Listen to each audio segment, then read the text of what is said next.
My son pointed at me and then said, as if ordering a staff member, "He will handle everything. He's free all day." No, Dad. No, thank you. Just a line tossed out, turning me into help, an errand man, a maid, right there on the land I'd spent 22 years sweating to keep. My daughter-in-law even handed me a 2-page sheet. Feed the dog at 7 o'clock, clean the water bowl before 9:15, pick up the kids at 3:10 sharp, wipe down the kitchen at 5:45. I stood there holding the schedule like some hourly temp worker while they casually climbed into the rental SUV for a 14-day cruise on my birthday. That was when I finally understood.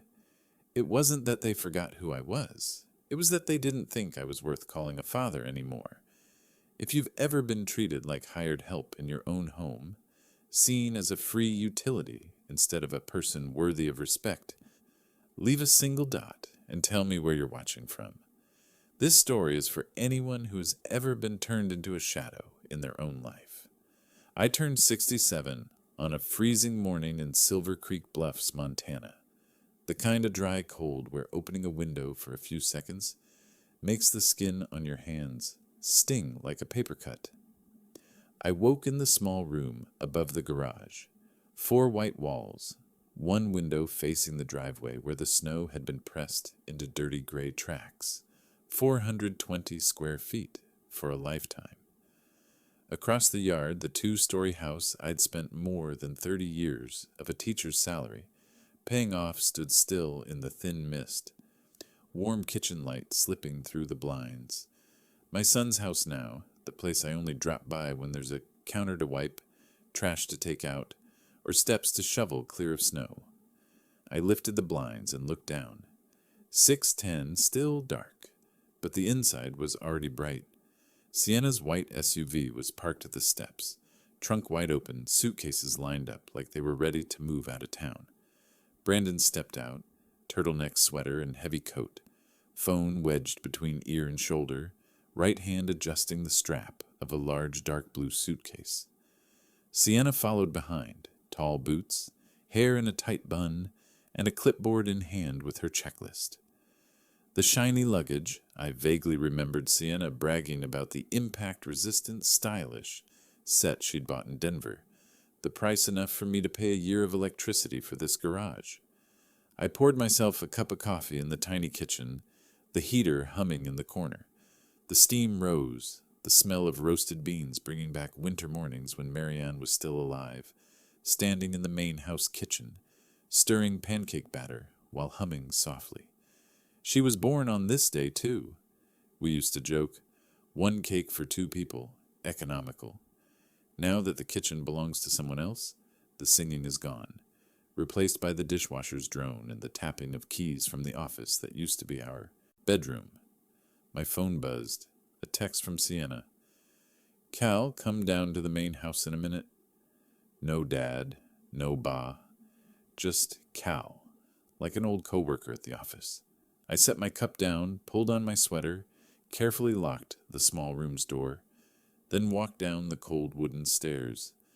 The wind sliced across my face as I stepped outside, the plastic smell of the new SUV mixing with gasoline in the bitter air. I pushed open the side door, the one I've been forced to use lately instead of the front door. Hired help doesn't use the main entrance. Inside, the kitchen was bright with overhead lights. On the long dining table, everything was lined up perfectly. 2 color-printed sheets, a few neon highlighters, a stack of white envelopes, spare keys, and the kids' health insurance cards. Sienna stood by the counter holding a large cup of coffee, lips painted a cold shade, the scent of expensive perfume overpowering the smell of coffee. Brandon was saying something to the airport shuttle service, his voice steady and professional. When she saw me step in, Sienna didn't smile, just lifted her eyes and gave a small nod. "You're here. Good." She pushed the 2 sheets toward me. I pulled out a chair, sat, and looked. 2 A4 pages packed with lines of text, broken into time blocks, colored in different shades. Blue for Lily's tasks, green for Connor's, orange for house chores, yellow for the dog, Max. Each box was 15 minutes, filled from 6 a.m. to 9 p.m., Monday through Sunday. "This is the detailed schedule for the next 2 weeks," Sienna said, her voice like she was presenting to a board of directors. "We're going on the Rhine River cruise, 14 days, lots of stops. Signal may be unstable, so we need you to stick to this timeline to keep things from falling apart." Brandon ended his call, slipped his phone into his pocket, and sat across from me. "Nothing complicated, Dad." The word Dad slipped out like a linguistic habit, without warmth. He picked up a pen and pointed at the colored boxes. 6:30. Prepare breakfast for the kids. 7. Check homework. 7:20. Get them dressed. 10 to 8. Load them into the car. Make it to school before 8:10. His fingers slid down another column. "Here's the pickup schedule. Lily's piano lessons, Connor's soccer. This part is Max, feeding, walking. And here," he tapped the orange column, "house duties, snow shoveling, furnace check, receiving packages, paying bills if any come in." I looked at the colored boxes. Each one was a piece of time they had already divided for me, as if life in this house were a project they managed, and I was a temp worker, assigned rotating shifts. "The trip?" I asked slowly. "How long will you be gone?" Sienna answered quickly. 14 days, sir. Rhine River luxury cruise. My company is sponsoring part of it for regional performance, and Brandon paid his share. We deserve this vacation after a crazy year." She took a sip of coffee without looking at me, her eyes still on her phone. "Total comes to about $13,900, Brandon added, as if announcing an ordinary figure. $13,900. I calculated silently. Nearly 3 months of my pension. The garage I live in didn't even cost that much to build. "You're good with this, Dad?" Brandon asked, his eyes brushing my face before returning to the sheet. "You're still strong, still walk faster than Max, and you know this house better than we do. It's just a lot of small details, so Sienna made the schedule clear." "I printed an extra backup copy," Sienna said, pointing at the white envelopes, "in case you spill coffee or something. Oh, and here are the vet's number, the dentist's, and the homeroom teacher's, all on page 2. I nodded, feeling like I was listening to a student giving an overly thorough presentation. In the corner of the room, the wall calendar caught my eye. October. The square for the 15th had a dark blue circle around it. I had drawn it last week. Inside the square, my handwriting, 67 M&C, Marianne and Calvin. Every year, we wrote it on the calendar as a small promise that we'd have at least one shared meal, one cake, one clumsy dance in the kitchen. Today, that square stood there, forgotten among errands and phone numbers. No one mentioned it. No one looked at it. "Remember," Sienna continued, pulling me back to the table, "if the kids have a fever above 38 degrees, give them the medicine in the cabinet and call the family doctor. I wrote the dosage in the top left corner. And if there's a snowstorm, then—" The upstairs door opened and small footsteps ran down the stairs. Lily and Connor appeared in their school uniforms, backpacks nearly the size of their backs. "Grandpa!" Lily shouted, her voice bright as glass, sprinting straight toward me. Connor followed, slower but still smiling widely. Both of them pressed into me, the smell of kid shampoo and freshly washed soap sinking into my sweater. I wrapped my arms around them, my chest easing a little. "You're taking us to school?" Connor asked, eyes sparkling. "Yeah," I smiled, keeping my voice steady. "For the next 2 weeks. You might get tired of seeing me." Lily looked up at me, then flicked her eyes toward her mother. Sienna was pulling a suitcase zipper, pretending not to hear. Brandon checked emails on his phone. Lily turned back to me, lowered her voice as if afraid someone might catch it. "Grandpa, why did Mom say we didn't need to make a card for you?" A simple question, innocent, but it pierced my chest like an old, rusty safety pin. "I wanted to make one," Lily continued. "I already took the colored paper, but Mom said, 'Next time, today is too busy.' I thought today was special." I swallowed, my throat dry. In the corner of the kitchen, the calendar still hung there, the bold blue circle like a small watching eye. For a moment, I saw Marianne standing by the sink, towel in hand, smiling at the kids. Grandparents' birthday is a twin day, 2 candles on 1 cake. Now there was just 1 candle nobody lit. I smiled, though it felt like my face was a wooden mask. "Oh, your mom must have been too busy and forgot," I said softly. "We can make a card a little late, right? A card doesn't have to be exactly on the day." Lily looked at me, her brow slightly furrowed, like she sensed something was off. But then she nodded. Kids always try to make the world simpler. "I still want to draw," she said. "I'll draw you and Grandma Marianne by the river, like in the picture you hung in your room." My heart tightened. The girl remembered the photo we took at the Yellowstone River a lifetime ago. At least someone remembered. "Dad, we have to go," Brandon said, standing and grabbing the car keys. "The car service will be here in 10 minutes. I booked it last week. We need to get to the airport in Bozeman. Check in 2 hours early." Sienna shoved her phone into her purse, gliding her eyes once more over the table to see if she'd forgotten anything. No hug, no stay healthy, no happy birthday. Only the neat rolling of suitcase wheels on tile, the front door opening, the cold rushing in and then being shut out. Ordinary sounds, but I could feel a small crack inside them. Brandon crouched to give the kids a quick, careless hug, and Sienna kissed their foreheads like checking off a task. "Listen to your grandpa," she said, "and don't make a mess." Then she turned to me, her voice switching to a work tone. "You have our numbers. Only call if it's truly urgent. Wi-Fi on the cruise is bad, and my meeting schedule is packed. Everything you need is on those 2 sheets." I nodded. "Got it." Brandon opened the door, cold wind hitting my face. They pulled their suitcases out and climbed into the car. No one looked back. Lily stood beside me, fingers clutching the hem of my sweater. "Do they not like birthdays, Grandpa?" she asked, as if asking about something strange. "I thought everyone likes cake and candles." I watched the car back down the driveway, taillights glowing red for a moment before disappearing behind the pines. The yard held only tire tracks on snow and a faint drift of exhaust. I felt like someone had closed a door with no handle on my side. "Some people get too busy and forget," I answered slowly. "But a birthday isn't in the cake, sweetheart. It's in how we treat each other." Lily frowned, not fully understanding, when the oven clock pulled her attention. "We have to go to school, Grandpa," she reminded me, her voice unable to hide the excitement of riding with me. I glanced at the 2 sheets on the table once more. The blue, orange, yellow blocks, packed, tight like a map claiming every fragment of my time for the next 2 weeks. On the corner of the table, the calendar with the dark blue circle still lay there, half covered by a stack of unpaid bills. I reached out, gently pulled the calendar free, folded it in half, and slipped it into my coat pocket. "Let's go," I said to the kids, grabbing the keys to my old pickup truck.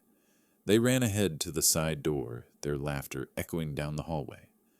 I walked behind them, my steps slower, but my mind clearer than it had been at any point in the past 2 years. Some slaps leave no mark on the skin, but they land harder than any hand. Standing on the porch, watching the white SUV disappear around the bend, I understood that this morning wasn't just another day in Silver Creek Bluffs. It was the day I stopped telling myself, "I'm helping. This is for family." It was the day I realized the line between love and being used had been crossed long ago, and I'd pretended not to see it. Snow fell lightly on my sweater. Lily called from the truck, "Grandpa, I'm cold." I opened the door for them, got into the driver's seat, placed my hands on the wheel, glanced once at the rearview mirror. The main house stood there, wide and warm, but no longer a place that belonged to me. In that moment, between the Montana cold and the warm breath of the 2 little kids behind me, one calm, clear thought surfaced. Enough. Montana wind always has its own kind of cold. It doesn't hit you all at once, but threads itself through every fiber of your clothes, every gap between your fingers, as if testing whether you truly have the patience to live in this land. I endured that cold for more than 30 years, without complaint, without quitting. But the cold I faced after Marianne died was different.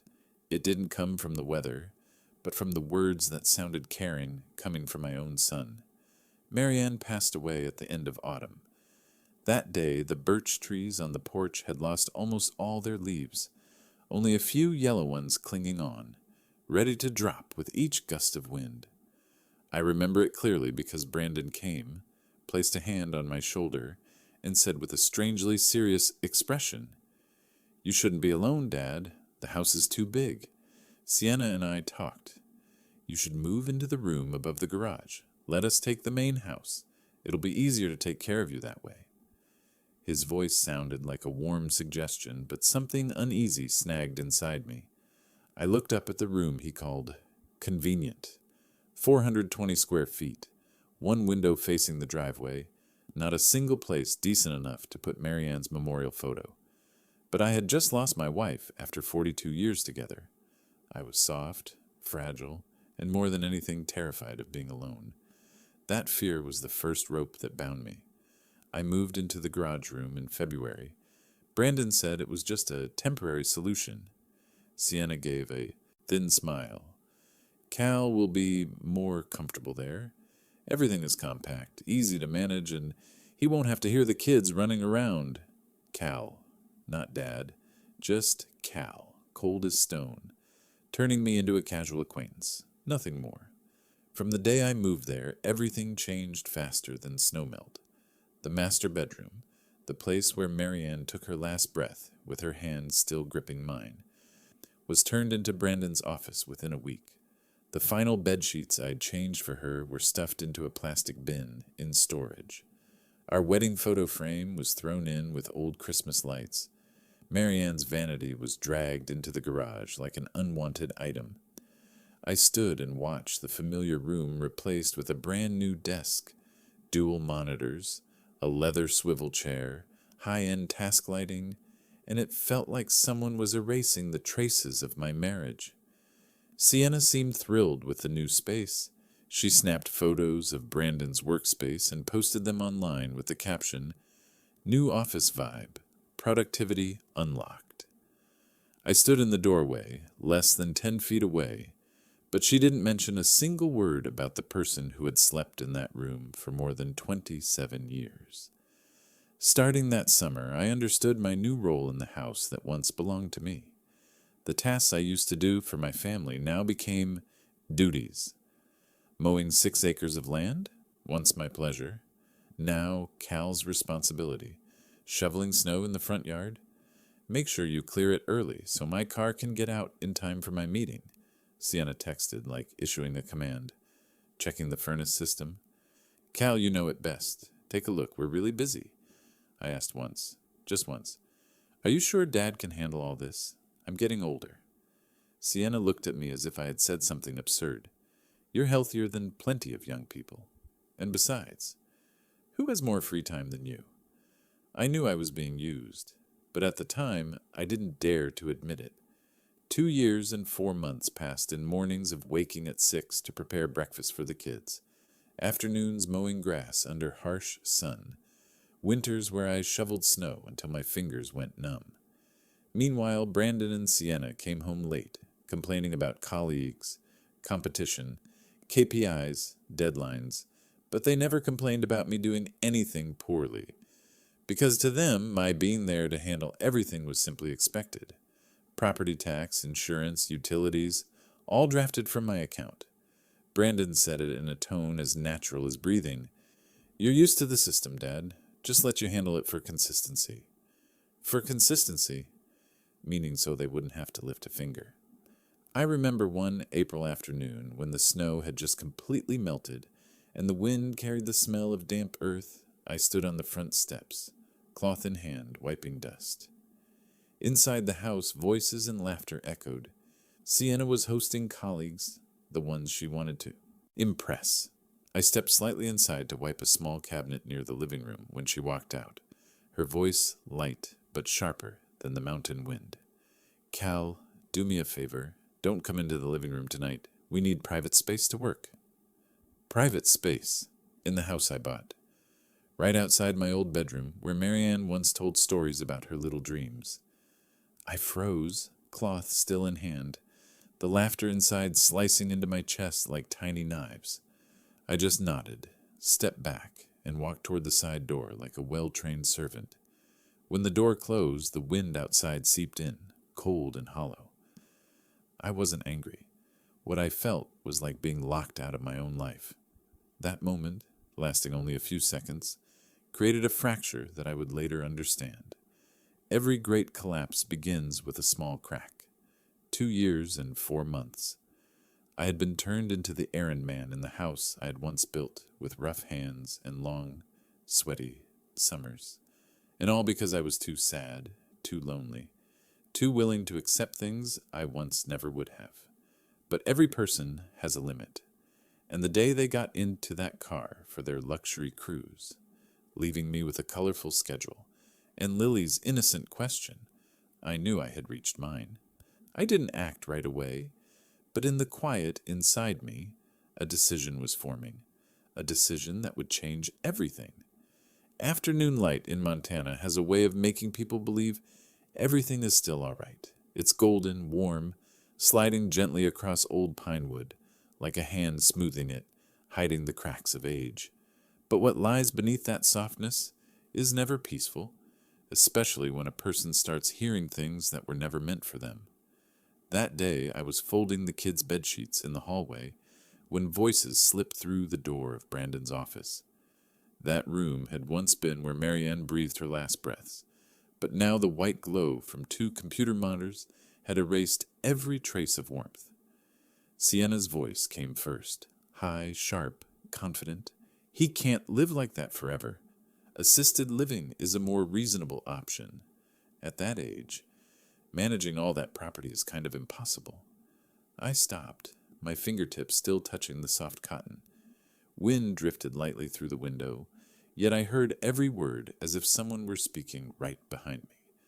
Brandon responded, his voice lower but no less cold. We need to transition him, move him somewhere, more convenient for our schedule. Just a few sentences, no shouting, no direct insult, but the way they said it.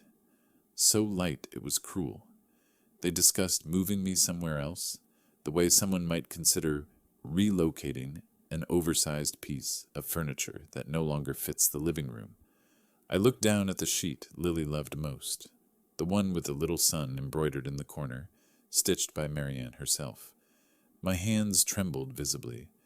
I tried to fold it, but the edge curved crookedly. Just a few words, but they opened a cut straight across my chest.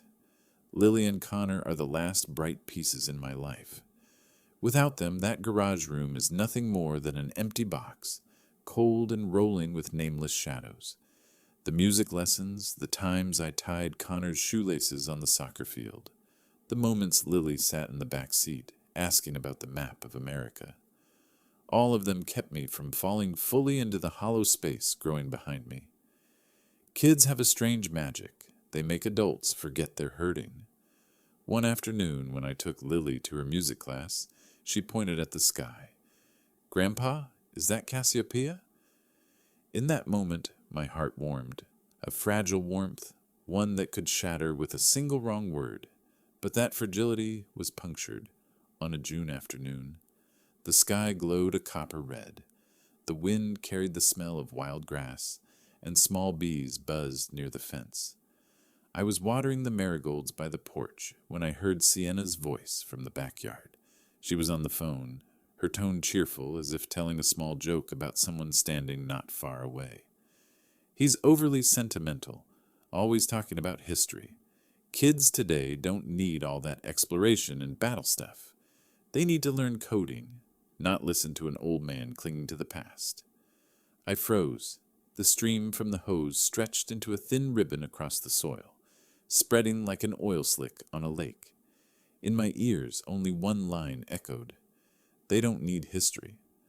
I left the classroom almost 40 years ago. Every morning I stood before students, chalk in hand, telling them stories that shaped this nation. I taught them so they would know where they came from, so they would honor freedom and understand the sacrifices made in silence.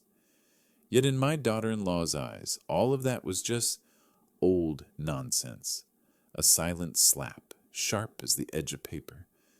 I braced a hand on the wall, breathing slowly. It felt like someone had taken a piece of my name away. That afternoon, after picking up the kids, they chattered happily about new music pieces and an upcoming game. But I couldn't shake the thought hovering in my mind. What happens if they decide the stories I tell are a bad influence? What happens if they claim different educational approaches as a reason to limit my time with Lily and Connor? A simple question, yet it chilled my back more than the early winter wind. They don't need to yell. They don't need to force anything. They only have to say, "We're busy today. The kids have extra classes. You should rest." 100 ways to turn me into someone we see when convenient. Nothing more. I understood that as I watched the last light fade from the yard and heard Sienna's laughter through the kitchen window. In that laughter was something not meant for me. That's when I realized if I reacted even one beat wrong, I would lose Lily and Connor forever. Not by law, but by silence, pushing me a little farther each day like an iceberg, drifting from shore. That night, I stood outside, my hand on the faded wooden railing. The lights from the main house glowed warm and golden, but I saw something else, a door closing. I heard the wind, the kids' footsteps running across the upstairs floor, the tapping of Brandon's keyboard, and understood I was nothing more than a shadow in a place that used to be my home. In that moment, the hurt was no longer just in my heart. It sharpened into something else, cold, clear, precise. Another crack, deeper, more defined. And I knew, from that crack, something larger was beginning to rise. Quiet, but irreversible. The room Brannon called the home office always had a strange smell. A mix of new wood polish, the leather of an expensive swivel chair, and the cold scent of things that did not belong to me. It had once been the master bedroom, where Marianne lay listening to rain hitting the metal roof on the longest nights at the end of her life. Now it had become the command center for a couple who treated me as if I were merely an employee on this property. That morning, sunlight filtered through pale gray linen curtains, spilling across the wide walnut desk like something from a hotel reception counter. In Sienna's morning task list, the light blue file marked 10:45, it read, "Dust office desk. Use microfiber cloth. Do not rearrange paperwork." I stepped into the room, the carpet soft enough that my footsteps disappeared into it. On the desk, Brandon's laptop was charging, next to a few files arranged in lines. So precise, I knew that if anything shifted even half an inch, Sienna would send a message full of complaints. I began wiping the edge of the desk, but as I moved the cloth toward the left corner, I saw a charcoal-colored folder, its spine labeled in tiny serif font. Merrick Property. Long-term transfer strategy. I froze for a few seconds, not from curiosity, from instinct. The kind of instinct that chills the back of your neck, slows your heartbeat as if you're hearing footsteps in the dark. I glanced toward the hallway. The house was quiet. Brandon had taken the kids to school. Sienna was at her hair appointment. The room held only me and the faint draft slipping through the floor-level window. I pulled the folder toward me. Inside was a thick stack of papers, printed emails, legal documents, asset transfer checklists, and even a draft of a contract with a name that felt like a blade. Care transfer deed, proposed structure. My fingers tightened around the edge of the paper until my fingertips turned pale. I opened the first email. The date was printed clearly. August 4th, 3:12 p.m. From Randall Kessler, real estate attorney, to Brandon Merrick. Brandon, following our previous discussion, we can proceed with the care transfer deed to shift property ownership to you before Mr. Calvin is no longer capable of management. Legal rationale: avoiding inheritance tax totaling $160,000 optimizing the asset structure. After signing, you will have full authority to decide appropriate housing for him, including Sunrise Haven Assisted Facility.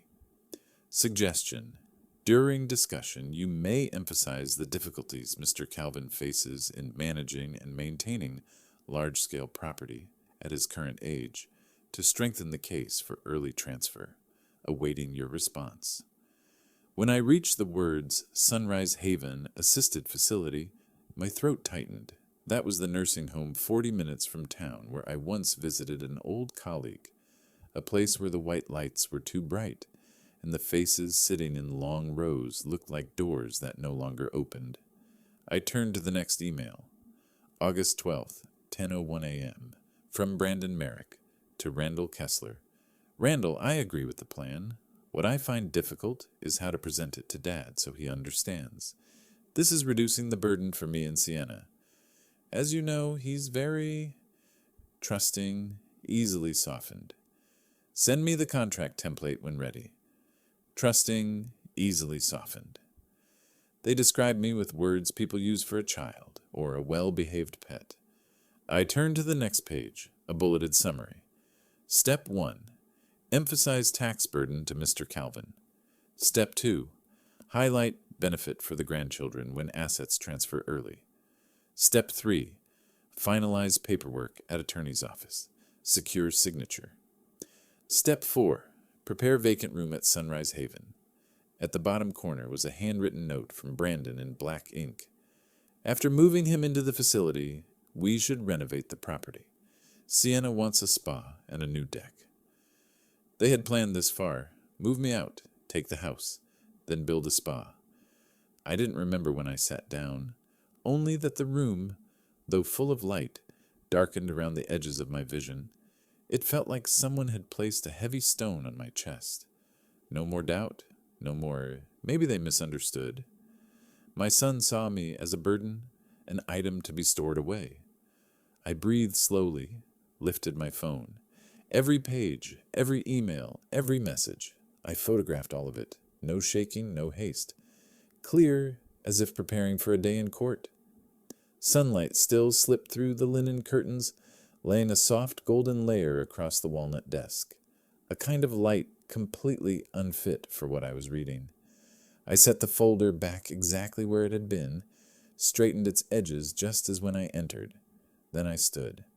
I continued dusting the rest of the desk, exactly as on the chore list, each motion light and even, as though if I pressed any harder, I might break. When I left the room, I closed the door slowly. In the hallway, Lily was singing along to a children's song in her room. Connor was driving a toy car along the baseboard. Their laughter echoed bright as early spring water. And in that moment, between two sounds, the laughter of children and the rustle of paper filled with betrayal, I understood clearly. The battle had begun, and I was no longer allowed to take even a single step back. That afternoon, the office was covered in a floating, honey-colored light, the kind of autumn Montana light that always shows up, warm on the surface but cold behind it, just like the faded family affection in this house. I went back to wiping down the base of the cabinet, exactly as noted in the chore chart. But in truth, my head was still buzzing with every line of those emails about the plan to strip me of my home. Brandon's laptop was off, but the iPad beside it still glowed faintly. I started to step back. I have never been the kind of person who invades someone's private things. But at that exact moment, a notification flashed across the screen. Aspen Power Circle. 14 new messages. I tapped it for a very simple reason. Brandon often used the iPad to check the kids' schedules, and that afternoon I had to drive Connor to soccer practice. I only meant to look at the calendar, nothing more. But when the iPad unlocked, the first thing on the screen was an open chat window, and that was when an invisible blade slipped through, so thin and cold I only felt it half a second later. Group chat. Aspen Power Circle. Black background, pale gold border, avatars of polished couples I'd never seen in my life. The first message was from Sienna, with a half-smirk emoji. He just walked across the yard. God, He looked so poor. I froze. Each word rang out like a spoon hitting the floor. She wasn't mocking a room or some clothes. She was mocking me. The next message popped up, Brandon's text in blue. He's useful. At least he keeps the ranch from collapsing. Useful. A convenient item. Free labor. I dragged in a breath, trying to keep my hands from shaking. One of their friends wrote, "Wait, seriously? He drives that silver Civic? Year 2010? OMG. Then the rolling on the floor laughing emoji. Someone else. A silver Civic in front of a rustic Lux home like yours? Who even allowed that to park there? And finally, the most refined blow of all. Sienna. Total eyesore. Ruins the whole vibe of the house. Eyesore. Something that hurts to look at. I stared at the iPad like it was a pond that had just been hit with a rock. The ripples no longer water, but the feeling of having all my dignity stripped away. No one had shouted in my face. No one had pointed. But the way they spoke about me, light, offhand, as if I weren't human, cut deeper than any direct insult. I pulled in another breath. The chill from the walnut desktop crept into my elbows. Each message felt like the tick of a clock, jabbing into memories of afternoons I spent teaching Brandon to ride a bike. The times I stood in the rain fixing the fence so the kids had a place to play. The winter mornings I stoked the furnace early so the house would be warm when they woke up. All of that, now reduced to a cheap object ruining their vibe. I opened the screenshot tool. Quietly, slowly, one screen at a time, not missing a single line. He looks so poor. Screenshot. He's useful. Screenshot. Silver Civic 2010? Screenshot. Eyesore. Screenshot. The light from the screen shone on my face like a doctor's exam lamp, exposing every crack inside me. But what hurt my heart most wasn't Sienna's words, or her friends. It was Brandon's silence in the middle of them. No defending. No correcting. Not once calling me Dad. That was the most delicate betrayal of all. A betrayal carried out by indifferent agreement. I turned off the iPad, set it back exactly where it had been, angled the screen the same way. In the quiet room, all I could hear was the wind threading through the doorframe and the slow, tight beat of a heart that had just been squeezed. When I stepped out, I saw the silver 2010 Civic parked under the afternoon sun. The car that had carried Marianne all over Montana to pick rocks, watch sunsets, and find river bends where we could fish.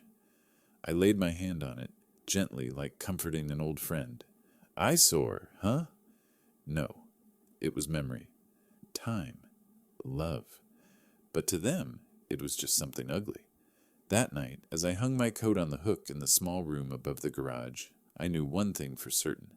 I could not let those people define the worth of my life.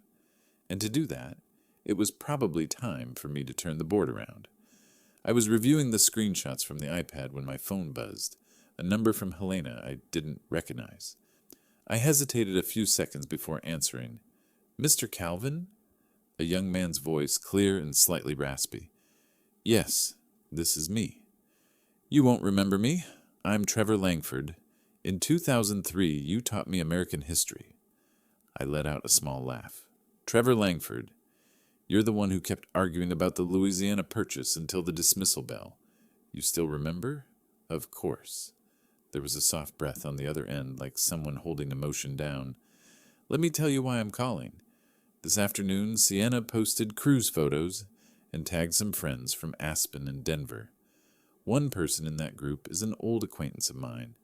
They dropped the photos into a chat called Aspen Power Circle and started talking. The father-in-law living above the garage.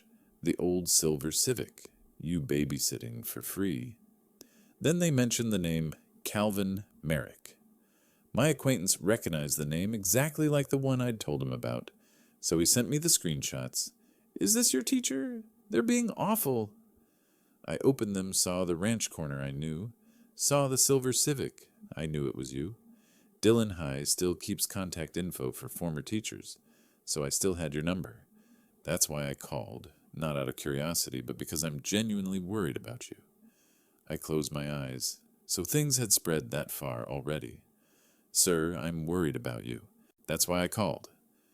Trevor now worked as a financial advisor at an asset management firm in Helena. A perfect bridge for what I lacked, a professional angle. I told him what I had found, the emails, the group chat, the plan to seize the house. Trevor stayed silent through it all, only occasionally exhaling sharply or acknowledging with a quiet, When you're done, let me see the data you have. I have photos of bills, emails, and old statements. Send everything. I'll calculate. I spent 5 minutes gathering all the screenshots and documents and sent them over. Trevor replied within 2 minutes. I'm looking now. Hold on. I heard keyboard clicks, paper shuffling. A few minutes later, Trevor spoke. Voice lower, slower, clearly holding back anger to stay professional. Do you know how much you've put in? I stopped counting. I counted for you. 1. Property costs over 2 years and 4 months. Property tax $37,400. Insurance $6,800. Electricity, water, heating $12,500. Repairs about $28,000. Total, roughly $84,700. 2. Childcare value, 5 days per week, times 48 weeks per year, times $125 to $140 per day, around $74,500. Your total contribution, roughly $159,200. I gripped the phone harder, not because of the money, but because for the first time someone saw it for what it was, not obligation, but fact. Trevor spoke softly. You've been funding their entire luxury lifestyle that they think they built themselves. Now listen carefully, Trevor said, shifting into a tone that was sharp, steady, professional. If you intend to sell the ranch, you'll need at least 10 days for a compliant closing. You need an off-market cash sale, quiet transaction, nothing on MLS, so Brandon and Sienna don't detect anything. Then schedule professional packers to come 48 hours after closing. Movers arrive the next morning. You don't have to do anything yourself. I chuckled softly. I've done everything myself my whole life, Trevor. Now it's time someone else does things for you. His words landed warm, like fire crackling in a winter stove. Sir, Trevor said more slowly, let me be blunt. You don't need them. They're the ones who need you. I stayed silent, eyes stinging, not from pain, but because someone, after all these years, saw me as a human being worth helping, not a tool. Do you want to begin? Trevor asked. I looked around the small room, thought of Marianne, thought of the kids, thought of the laughter that had kept me alive these past months. I took a deep breath. Let's begin. That afternoon, after the call with Trevor, I returned to the main house. Not to clean, not to follow the thick list of tasks Sienna sent every morning. I went because of a strange pull, as if someone touched my shoulder lightly, telling me I needed to find something still left in that house. The Montana sky was overcast, light spreading like diluted silver through the large window. Wind tapped the wooden walls, creating a long sigh with each breath. The house was so spacious that my footsteps sounded like they came from someplace unfamiliar. I walked straight into Brandon's office, the room that once held Marianne's hand-woven cloth beside her vanity, the room where we used to listen to snowfall in the earliest years. Now it was cold, straight, smooth like an Excel spreadsheet. No trace of her left. I sat down, my eyes landing on a small drawer beneath the shelf. The wooden lock was worn with scratches from Marianne's last attempt at organizing. That drawer used to hold warranties and family documents. But when I looked at it now, my fingertips tingled, as if something inside was waiting to be opened. I took out the little key I used to keep in my wallet, the one Marianne told me to carry, in case you ever need it. The lock turned easily. A soft click echoed in the silent room, sounding like a heart opening an old wound. Inside, between faded bills and a stack of health insurance papers, was a cream-colored envelope. Its top was sealed with a bit of brownish glue, and on the outside were words in handwriting so familiar it hurt. For Calvin, open only when truly necessary.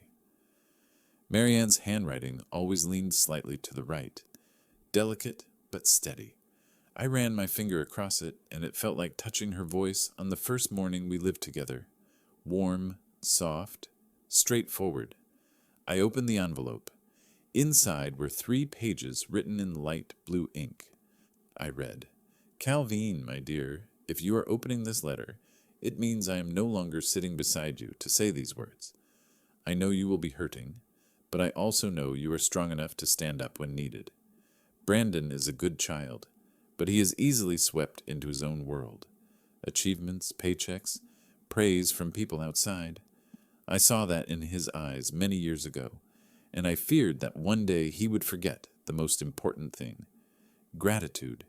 You must be the one to remind him, Calvin. If he forgets, you must do what I cannot do anymore. Do not let our son forget that a grateful person never loses themselves. I know you are gentle.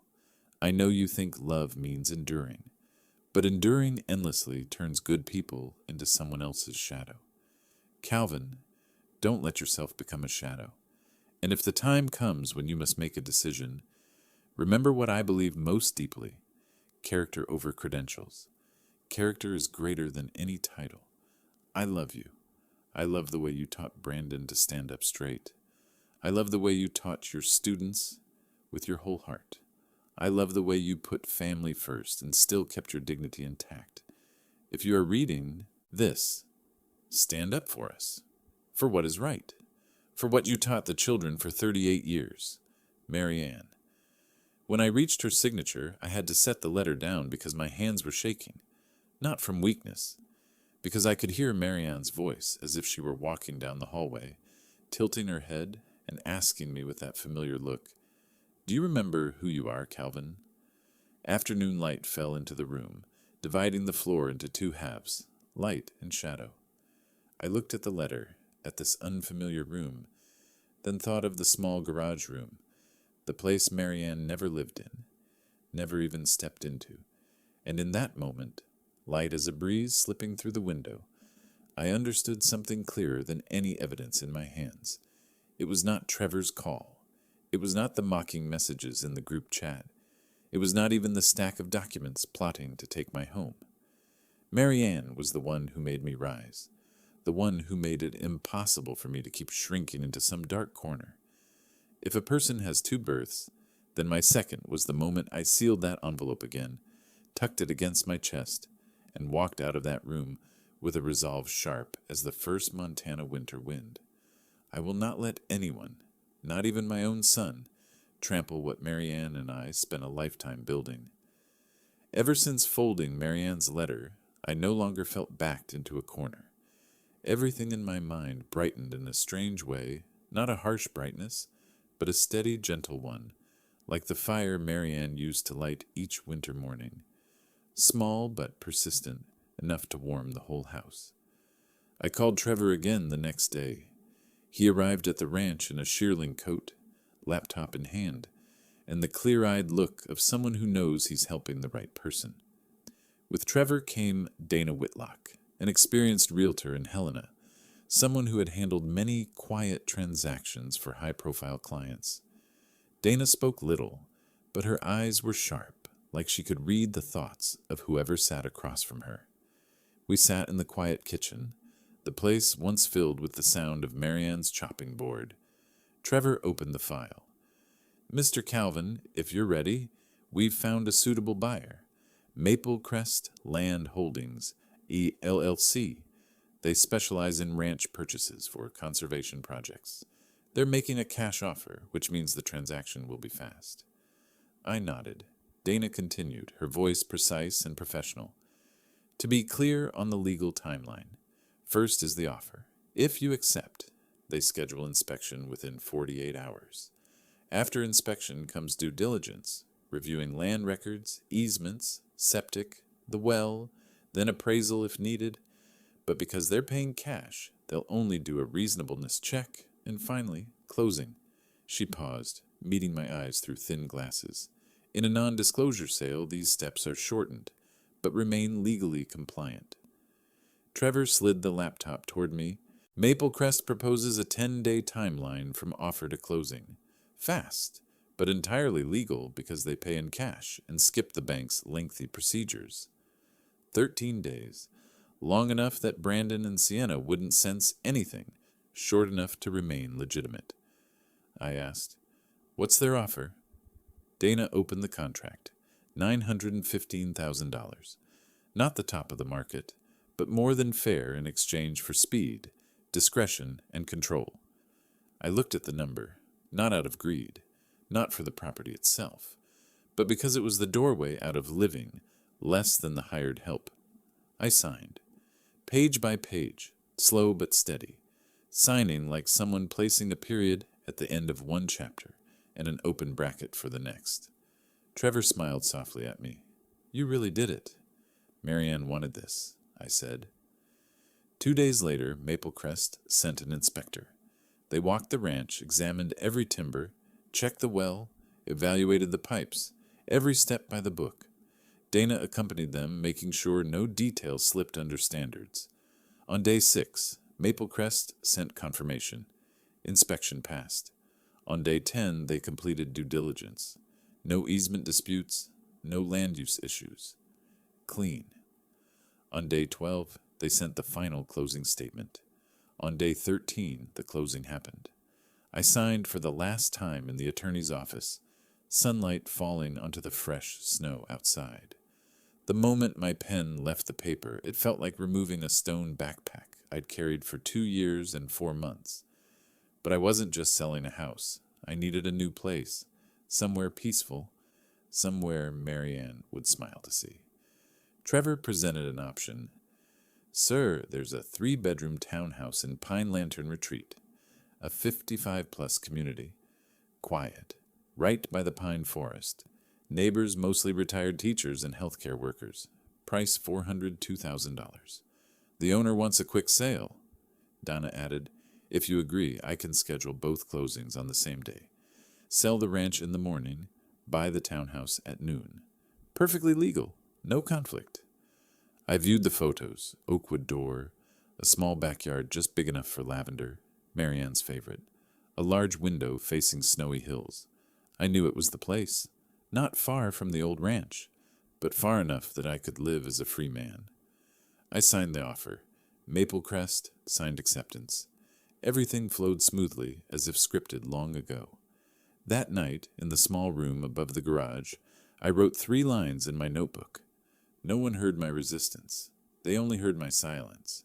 But this silence is the draw before the major move. I set the pen down, closed the notebook. I asked Dana to schedule the movers only after the funds were transferred and the closing papers fully signed. I looked out the window. The ranch lights were still glowing, but inside I had already stepped into a different place, a place where Brandon and Sienna no longer dictated the direction of my life. I was quietly rebuilding the board, in a deliberate way, in a very Calvin Merrick way. That morning, the Montana sky was gray like a heavy blanket pulled over the distant hills.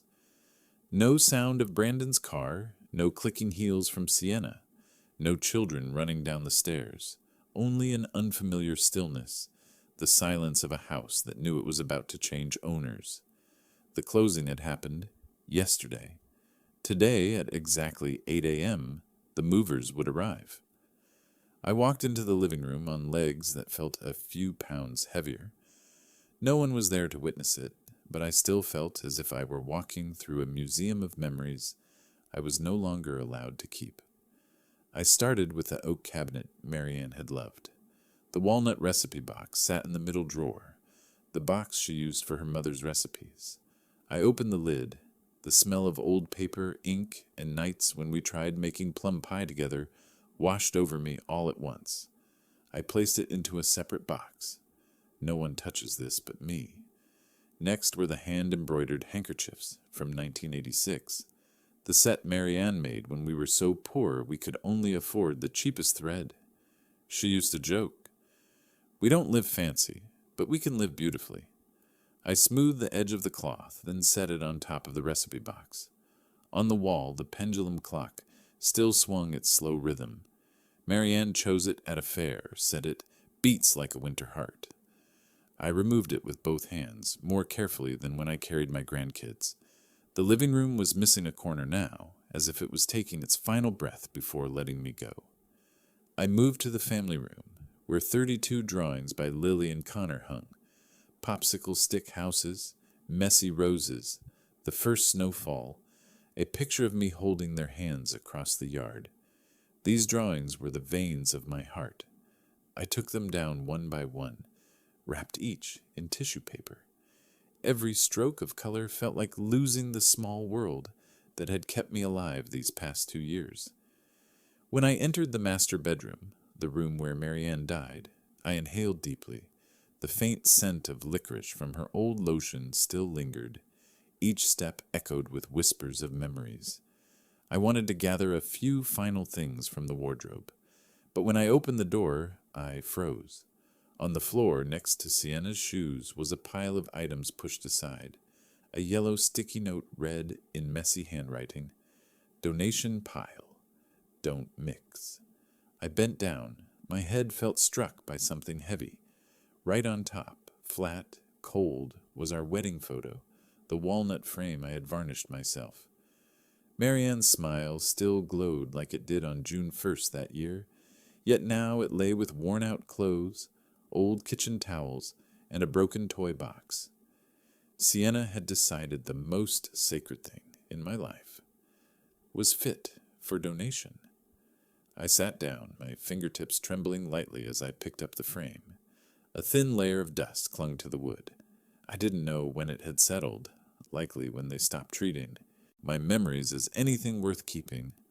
I wiped it off with my sleeve and whispered to the woman in the photo, "Don't worry, no one throws us away."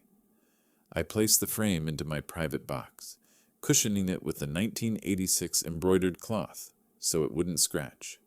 8:02 a.m., 2 knocks on the front door. "Mr. Merrick? Movers, right on schedule." I opened the door. 3 men in heavy coats and rubber gloves stood on the porch, their breath drifting white in the air. "Yes, come in." They began carrying out the boxes I had packed the night before. Their rhythm was quick, precise, without a single hard sound. The house grew emptier, each hollow space revealing scars only I could see. When they moved to the master bedroom, I followed and instructed, "This box, keep it separate. Don't mix it with anything else." The foreman nodded, understanding that what lay inside was not just an item. Before leaving the bedroom, where Marianne took her last breath, I stood alone in the pale morning light. I looked at the empty spot where the bed had been, where her shadow used to lean toward me to say her final words. "Don't let yourself be lonely." I placed my hand on the wooden wall, closed my eyes for a moment, then I said slowly, not loudly but with absolute certainty, "I'm taking you out of here." It wasn't a promise, it was a decision strong enough to change everything that would happen in the rest of this story. Brandon and Sienna landed at Colorado Springs Airport around 6 p.m., pulling their suitcases through the terminal with the familiar expression of people who had just finished a luxury vacation and believed the world beneath them should have stood still waiting. When the rental SUV turned onto the gravel road leading to the ranch, they immediately saw the first wrong thing. The porch lights were dark. The windows no longer glowed with their usual warm yellow, and the driveway was empty. No old silver Civic they used to mock. Brandon got out first, opened the door, turned on the lights, and froze. The living room was empty, the kitchen bare. Nothing remained where it used to be.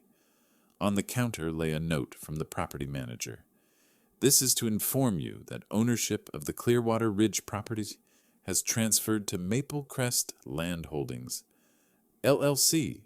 Please contact the office if you need assistance collecting any remaining items." Sienna went pale halfway through reading it, then screamed, "No way! No way!" They ran into every room, yanked open every cabinet. flung open every drawer as if hoping a miracle would stitch everything back. But the house was still empty, bleached, cold like a shell someone had stepped out of. Sienna grabbed her phone and called me. I saw the screen light up, but let it ring. Once, twice. The third time, I answered. "Where are you?" Brandon nearly roared. I looked out the window of my new townhouse, where the sunset had turned the lake, copper red, and said calmly, "I'm at my home." Brandon hissed, "That's not your home. You can't sell the ranch." I leaned back in my chair, my voice as even as a still lake in light wind. "Brandon, that was always my home. You two were only living on it." Sienna snatched the phone. "You can't do this. We have rights." I closed my eyes for one quiet beat, then replied, each word sharp as metal, striking metal. "No, you don't have rights. You have expectations." Silence on the other end, a tiny pause long enough for me to hear the sound of realization breaking inside them. Brandon stammered, You ruined everything for us." I said nothing, letting them hear their own voices, letting them realize that this everything was not something they had built, not something they had paid for with effort or gratitude.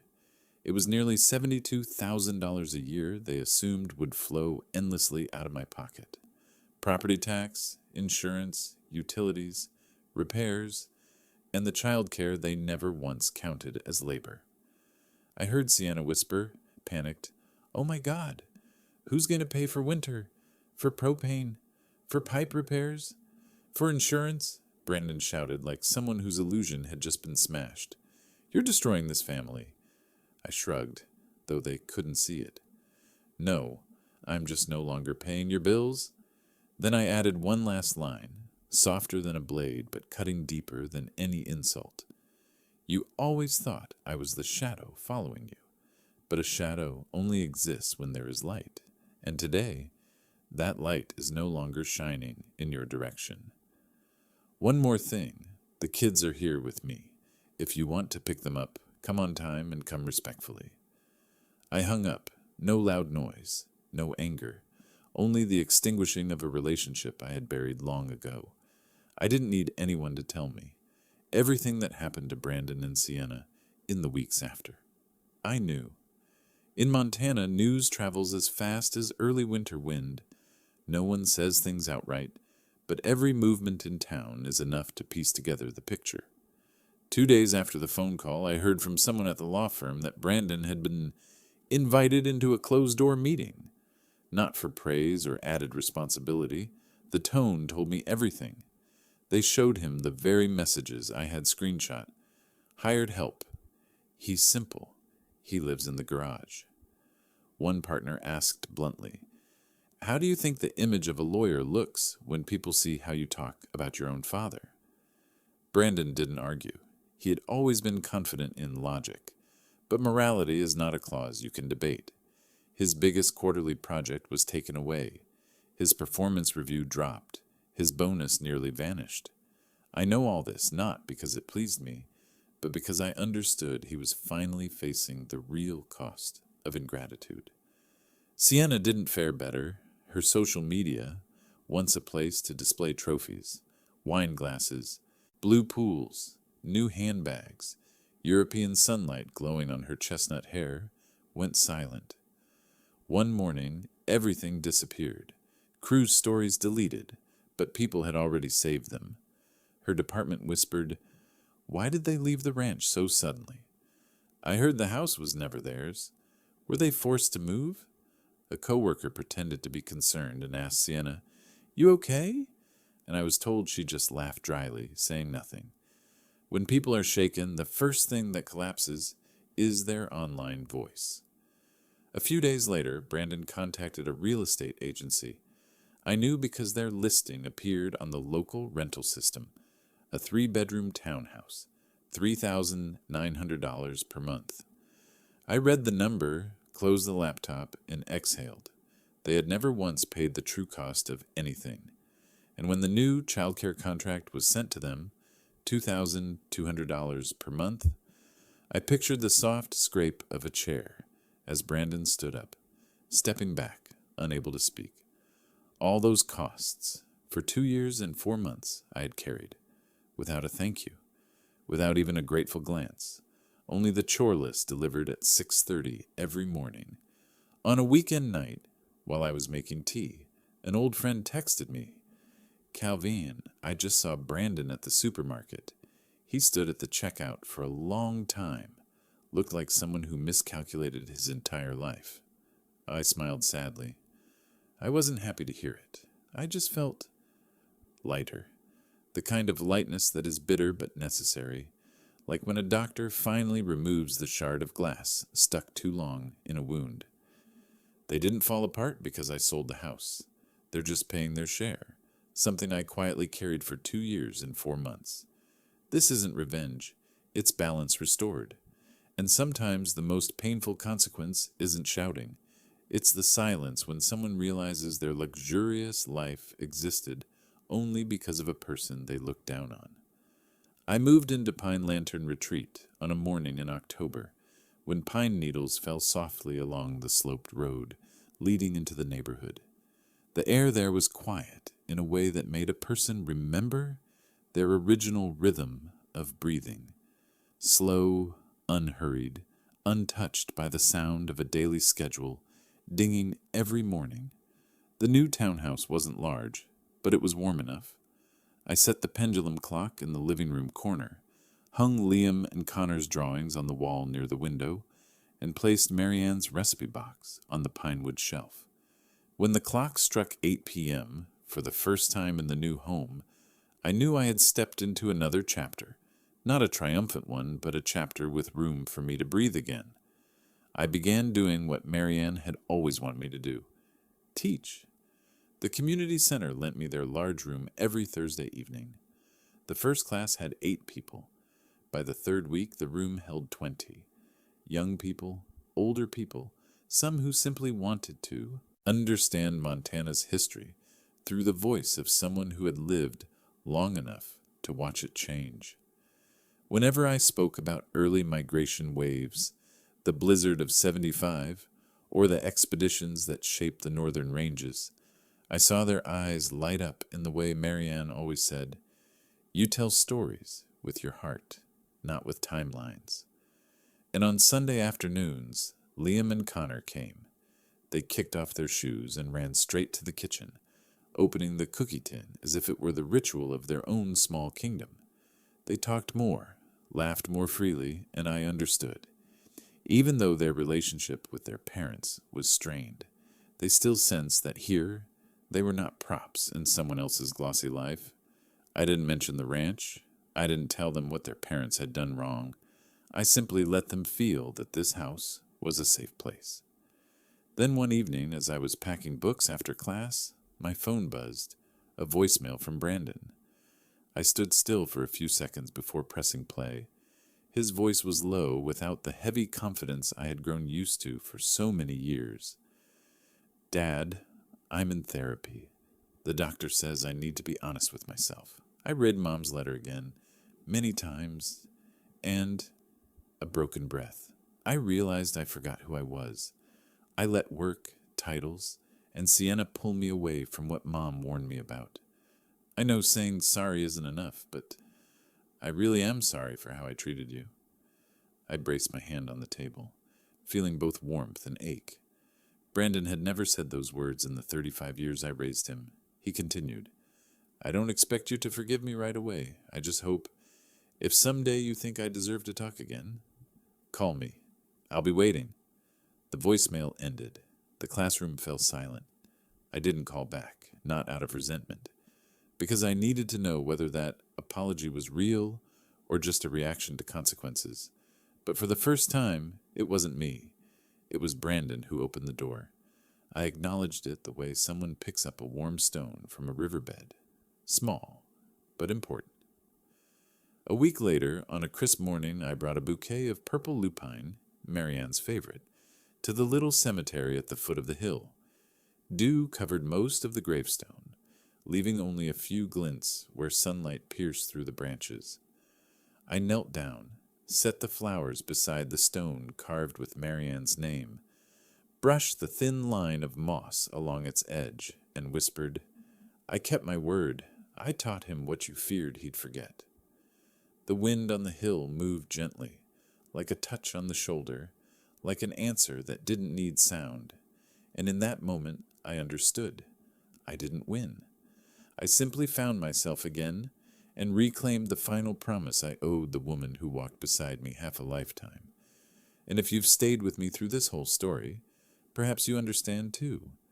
The deepest pain is not when they turn their backs, but when you realize you stayed silent too long in the face of the ingratitude of those who share your name. I didn't take revenge on Brandon or Sienna.